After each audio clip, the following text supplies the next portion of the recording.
Oportunamente señalamos que el contrato pertenece como especie a un género mayor que es la del acto jurídico. El acto jurídico se caracteriza porque los efectos son dispuestos por las partes, no por la ley, y las partes persiguen crear, modificar, transferir o extinguir derechos y obligaciones. También hemos visto en la clasificación de los contratos que por un lado tenemos el contrato paritario en el cual las partes efectivamente van a discutir cada una de estas cláusulas a los efectos de generar derechos y obligaciones, van a discutir, digamos, personalmente, qué es el contrato tradicional o contrato clásico, a diferencia de los contratos modernos, como son el de adhesión o el consumo, donde una de las partes, que económicamente muchas veces es más fuerte, vamos a ver que va a elaborar las cláusulas a las cuales la otra se adhiere. Ahora bien, hablando de este contrato paritario o tradicional, vamos a ver que es un acto jurídico que requiere para su formación la presencia de dos o más partes. Y que estas partes, como asimismo, también requiere que estas partes expresen su consentimiento a los efectos de la formación del contrato. Ese consentimiento, que no va a ser otra que la voluntad de las partes, y ya vamos a ver cómo puede ser exteriorizada, tiene, digamos así, dos extremos, se forma por dos extremos, que van a ser la oferta que hace una de las partes a la otra, y por otra parte vamos a tener la aceptación. Y a partir de ahí, recién nosotros vamos a poder decir que estamos en presencia del contrato, cuando la oferta de alguna manera se encuentra, digamos así, con la aceptación. Pero en todo ese camino contractual pueden suceder muchas situaciones. Esto se ve claramente en los contratos formalizados por medios informáticos, donde supongamos hay una oferta por internet, la otra parte responde a partir de qué momento surge ese consentimiento. Y eso es muy importante porque a partir de que el consentimiento se declara, surge el contrato y van a ser los intereses, las cláusulas y los efectos, contractuales o no. Entonces, es muy importante hacer el estudio del consentimiento en la teoría del contrato. El consentimiento comienza a formarse a partir del momento en que cada parte en su fuero interno se propone o decide contratar. Y decimos que se completa cuando esa voluntad interna se exterioriza, se manifiesta, fundiéndose con la voluntad de la otra parte, formando de ese modo una declaración de voluntad común para ambas partes y surgiendo de esa manera el contrato. Es decir, que el consentimiento, es decir, que la voluntad tiene dos momentos, uno interno en el cual la persona toma esa decisión y uno externo en el cual la exterioriza. En el derecho argentino hay dos principios respecto a esto, y es que la voluntad debe ser sana, es decir, no debe estar viciada por algunos de los vicios que acarrea el consentimiento, el error, el dolo, la violencia, el fraude, la simulación, debe ser sana, y el segundo requisito es que esta voluntad debe manifestarse. ¿Cuáles son los modos o las maneras en que esa voluntad se va a exteriorizar? El Código Civil dispone en principio la libertad respecto a la exteriorización de la voluntad, pero distingue en dos categorías dentro de ella y dispone que la exteriorización puede ser expresa o puede ser tácita, e incluso vamos a ver cómo en la contratación el mismo silencio puede llegar a tener un valor en los casos autorizados por la ley o por las partes. La regla general respecto a la forma de manifestarse en realidad está en la parte general del código, no en la parte de contratos. En la parte general, cuando se refiere a la regulación de los actos jurídicos, y ahí el artículo 262 dice que la voluntad puede exteriorizarse verbalmente, por escrito, por signos inequívocos o por la ejecución de un hecho material. El principio que le rige es el de la libertad, tanto en la forma de manifestarse la voluntad como en la elección del medio para transmitirle. pero por excepción, la ley puede disponer que el consentimiento se manifieste de una forma determinada o regular el medio de transmisión para garantizar la seguridad en el tráfico jurídico. Por otras partes, tenemos otro aspecto dentro de la manifestación de voluntad, que es el silencio. ¿Qué sentido tiene el silencio para la ley? ¿Puede ser usado con un determinado sentido contractual? Vamos a ver, supongamos, me hacen una oferta y no contesto, o me mandan una carta documento, no contesto. ¿Qué valor tiene ese silencio para la ley? Vamos a ver que el Código Civil dispone que el silencio opuesto a actos o a una interrogación no es considerado manifestación de voluntad. Es decir, acá no rige el principio del aforismo criollo, el que calla otorga, pero vamos a ver cómo excepcionalmente, cuando la ley o las partes le dan un sentido, esa interpretación cabe.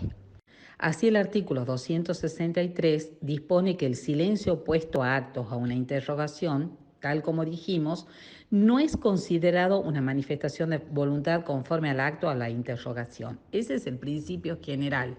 Pero vamos a ver que hay una excepción, excepto en los casos en que haya un deber de expedirse que puede resultar de la ley, de la voluntad de las partes, de los usos y prácticas o de una relación entre el silencio actual y las declaraciones precedentes. Pongamos un ejemplo. Si hay una relación entre las partes en virtud de un boleto de compra-venta y en virtud de esa relación jurídica una de las partes cursa a otra una carta documento, ahí vamos a ver que el silencio opuesto a esa carta documento, es decir, no la contesta, va a tener una interpretación legal. Muchas veces vamos a ver que la ley dispone cuál es esa interpretación, en algunos casos, pero en otros el silencio va a tener un valor. También puede suceder que las partes en sus declaraciones contractuales al silencio le otorguen un valor, disponiendo que el silencio se va a entender por sí o bien por no. Por ejemplo, en una cláusula del contrato, que las partes dispongan en cualquier dificultad atinente a las disposiciones del presente contrato, en caso de no ser respondida en el término de 48 horas, las partes entienden que es una negativa a sus proposiciones.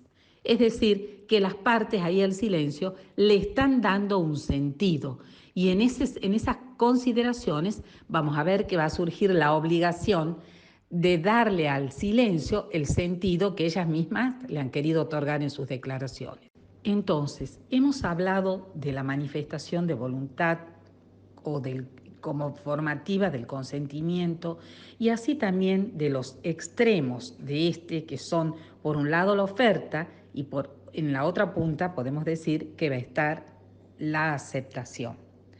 A todo este desarrollo de la voluntad de las partes hasta tanto se concluye el contrato, nosotros le vamos a denominar íter contractual o camino contractual, que vamos a ver que desde su punto inicial hasta la extinción del contrato atraviesa distintas etapas. ¿Cuáles serían esas etapas o cómo estaría conformado ese íter contractual? En primer lugar, digamos que el puntapié inicial puede estar dado por las tratativas o por las tratativas previas. Estas tratativas, en principio, no son vinculantes, se presentan de manera contingente, es decir, que se puede prescindir de ellas, aunque cabe reconocer que en las complejas relaciones contractuales casi siempre son necesarias. Terminadas estas tratativas, que es un proceso que tal como explicado puede estar presente o no en el contrato, no es obligatorio, el proceso de formación del contrato va a continuar con el segundo periodo que va a ser la emisión de la oferta. Es decir, las partes van a hacer la oferta. La oferta va a ser seguida de la recepción de la aceptación. Y una vez unida esa oferta con esa aceptación, es decir, formado el consentimiento, si el contrato está formado, ese contrato también puede ser preliminar, que vamos a ver que es contingente, es decir, no definitivo, y va a llevarnos a la celebración de otro contrato que puede ser de negociación final y entrar así a la fase de cumplimiento. Entonces, vamos a ver qué significa cada una de estas etapas y cómo se pueden cumplir. Entonces, tal como mencionamos, los extremos del consentimiento son la oferta por un lado y la aceptación por el otro. Al hablar de la donación como contrato que la ley ha instrumentado en la forma de solemne absoluto, es decir, bajo escritura pública, en caso de no concurrir esa forma, vamos a ver que acarrea la nulidad de la contratación, si la oferta se formaliza en una escritura pública, la aceptación también debe ser hecha del mismo modo, es decir, que tanto oferta como aceptación deben estar constituidas en la forma que la ley va a exigir al contrato al cual pertenece.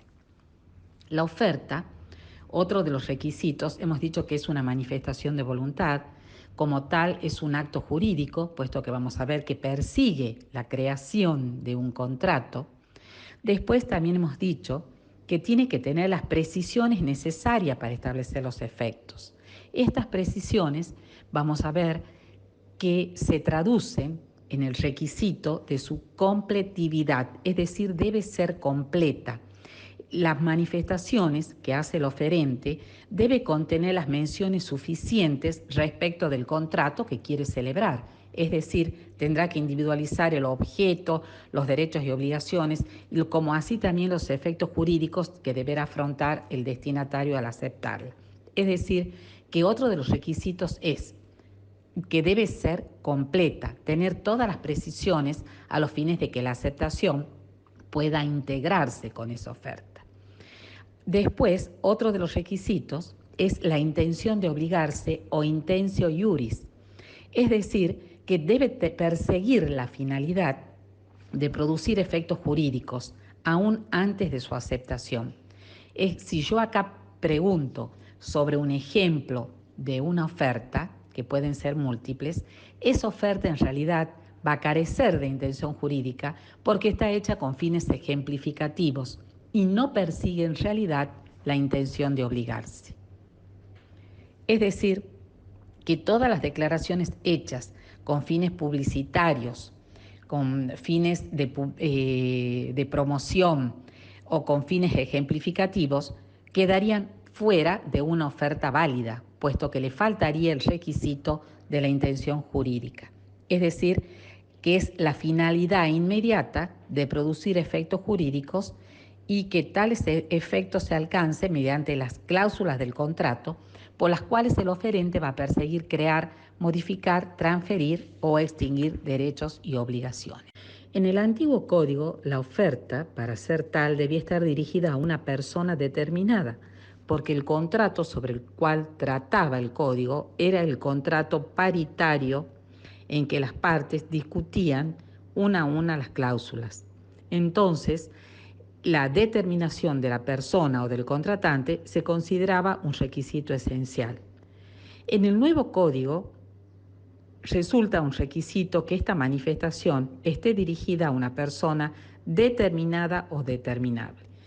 Determinable, por ejemplo, a las ofertas que traen muchos de los productos en el súper, que son dirigidas, supongamos en un concurso que es anexo a algún producto, a todo el público en general. Ahí la persona que resulte elegida va a ser determinable. El artículo 973 dispone que esas ofertas dirigidas a personas indeterminables valen como tal si se la emite con la intención de contratar. La intención es uno de los requisitos de la oferta. Si no tiene este requisito, vamos a ver que carece de valor. Es así como el artículo 973 dice que la oferta dirigida a personas indeterminadas es considerada como una invitación para que hagan ofertas. Es decir, que la persona del público que emite las normas del concurso, lo que fuere que va en el producto, esa es la persona que haga la oferta. Y después dispone el código, excepto que de sus términos, de la circunstancia, resulte la intención de contratar. En esas dirigidas al público en general, el principio es que faltaría esa intención de contratar, de formalizar un contrato válido. Entonces es considerada una invitación a ofertar. Y va a ser del mismo público de donde va a resultar la oferta.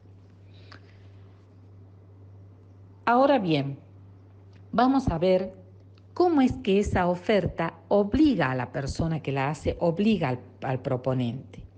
Cuando la oferta es hecha entre personas presentes, formulada por un medio de comunicación instantáneo, solo puede ser aceptada de manera inmediata.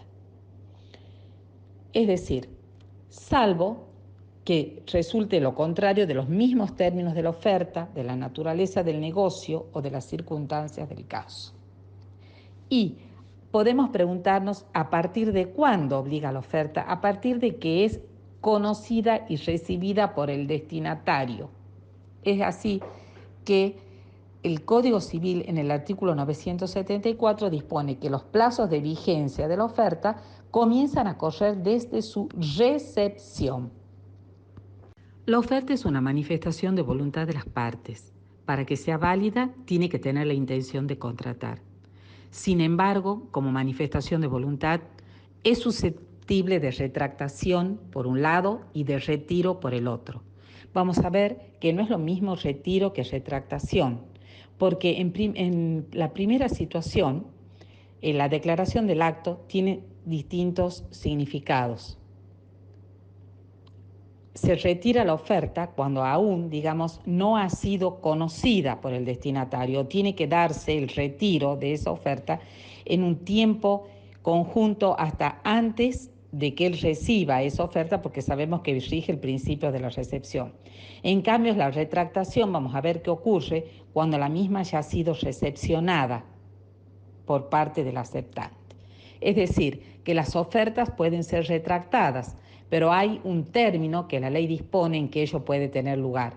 En los contratos entre presentes, como las aceptaciones inmediatas y las partes están presentes, vamos a ver que si ya se ha formalizado el contrato con la aceptación, vamos a estar en presencia de una retractación y no de un retiro de la oferta. Y en segundo lugar, vamos a ver que también la oferta puede estar sometida a un plazo o a una condición. Y también las partes, en virtud de ese principio de la autonomía de la voluntad, pueden renunciar a retractarse. Ahora vamos a hablar un poco de la aceptación. Para que la aceptación tenga lugar y el contrato se concluya, debe expresar la plena conformación con la oferta. Eso dice el artículo 978 del Código Civil. Hemos visto que uno de los requisitos de la oferta es intención de contratar y, por otra parte, completa, es decir, tiene que describir de alguna manera cuáles son las intenciones, los comportamientos que se espera del oferente. Entonces, para ser válida, debe tener, además de la plena conformidad con la oferta, vamos a ver que la aceptación tiene que ser hecha, en primer lugar, en tiempo útil, es decir, según los casos, dentro de los términos, supongamos que haya un plazo, una condición en que la oferta se encuentre vigente. Hemos visto que en esos concursos que son adosados a la venta de productos en los supermercados y que traen algún concurso en particular, dispone, por ejemplo, oferta válida hasta tal fecha. Es decir, que la oferta, vamos a ver que está sometida ahí a un término y dentro de ese término debe proceder la aceptación. Cuando ocurre fuera del término ya es de ningún valor. Entonces, ese es el primer requisito. Debe estar de conformidad con la oferta, debe ser hecha en tiempo útil y respecto a la forma, debe hacerse por escrito o por la formalidad que las partes han dispuesto en la oferta. Y el último requisito es la intención de cerrar el contrato, puesto que las declaraciones, como hemos visto al principio respecto de la oferta en broma con carácter ejemplificativo, no tienen ningún valor. ¿Cuáles son los modos en que tiene que tener lugar la aceptación? Toda declaración del destinatario que revele una conformidad con esa oferta, vamos a ver que constituye aceptación. Hemos estudiado también el silencio como manifestación de voluntad y qué valor le da la ley. Vamos a ver que el valor que va a tener el silencio va a resultar de la voluntad de las partes, de los usos o de las prácticas. Y ese silencio va a importar aceptación solo cuando haya un deber de expedirse. Ese deber puede resultar de la voluntad de las partes, de los usos o de las prácticas que las partes hayan establecido o de una relación entre el silencio actual y las declaraciones precedentes. Es decir, por ejemplo, si las partes en sus declaraciones contractuales han dispuesto que en caso de que alguna de las partes manifieste disconformidad con las cláusulas contractuales, el silencio de la otra significa aceptación. Es decir, las partes le pueden dar al silencio un sentido. O bien este puede resultar de los usos o costumbres o también de la misma ley. Y por último, la aceptación también va a poder estar sujeta a modificaciones, pero vamos a ver que la aceptación tiene que ser expresa de plena conformidad con la oferta. ¿Por qué?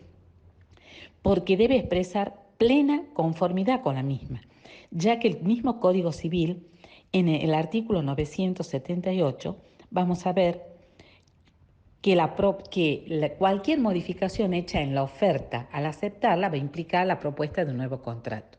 Si yo le digo a una persona, te vendo el auto y la persona me responde, te compro el auto y una casa, vamos a ver que estamos en presencia de otro contrato diferente a la intención y a la modalidad dispuesta por el proponente. Entonces, las modificaciones hechas en la oferta implican la propuesta de un nuevo contrato. Las partes, al llevar adelante la contratación, son libres de hacerlo o no. Tienen dos libertades, la libertad de contratar o no contratar y la libertad de determinar el contenido del contrato dentro de los límites impuestos por la ley, el orden público, la moral y las buenas costumbres. Ahora bien, para llegar a ese consentimiento, nosotros hemos hablado del íter o del camino contractual y hemos visto que los extremos de ese camino, en uno está la oferta y en el otro la aceptación. Pero vamos a ver que aún antes de la oferta puede dar inicio a ese íter contractual, puesto que en el campo de la contratación negociada, en muchas situaciones, en virtud de ese principio de libertad que tienen las partes, pueden iniciar conversaciones, avanzar o abandonarlas en cualquier momento. Y desde el punto de vista cronológico, esas conversaciones, esas tratativas o pourparlers, como le llamaba el derecho francés, tienen lugar antes de la oferta. Es decir, que las tratativas es toda comunicación o aproximación antes del contrato, antes del contrato inicial, que pueden extenderse por un tiempo más o menos prolongado. Por ejemplo, en un proyecto de arquitectura, todas las tratativas estarían dadas por la concurrencia de las partes al estudio, las conversaciones, el intercambio de ideas, el ir formalizando un croquis. Esas serían las tratativas contractuales. Por sí solas no son aptas para celebrar un contrato, pero la finalidad que persiguen es lograrlo. Y por consiguiente vamos a ver que hay ciertas reglas que se deben mantener. Y el artículo 991 dispone que durante las tratativas preliminares, y aunque no se haya formalizado una oferta, las partes deben obrar de buena fe. Ese es el principio general. Las partes deben obrar de buena fe para no frustrarlas injustificadamente. Y las consecuencias de esto es la responsabilidad de resarcir el daño que sufre el afectado por haber confiado sin su culpa en la celebración del contrato. Un ejemplo típico en la jurisprudencia es todas esas negociaciones que las partes en muchas situaciones, cuando van a encargar un proyecto de arquitectura, tienen lugar con el profesional y después, al llegar al momento de la oferta, esto es dejado de lado. Entonces, esas tratativas tienen que ser llevadas adelante en un principio de buena fe. Y si no, vamos a ver que el retiro intempestivo genera la obligación de resarcir. Ahora bien, por otra parte, que durante las tratativas también vamos a ver que las partes tienen un deber que se denomina de confidencialidad. Es decir, que si hay ciertas situaciones, ciertos datos que las partes han reservado unas respecto de las otras, vamos a ver que en ese caso, como dice el artículo 992, si durante las negociaciones una de las partes facilita a la otra información con carácter confidencial, el que la recibió tiene el deber de no revelarla y de no usarla inapropiadamente en su propio interés. La parte que incumple este deber queda obligada a reparar el daño sufrido y si ha obtenido una ventaja indebida, queda obligada a indemnizar a la otra en la medida de su propio enriquecimiento.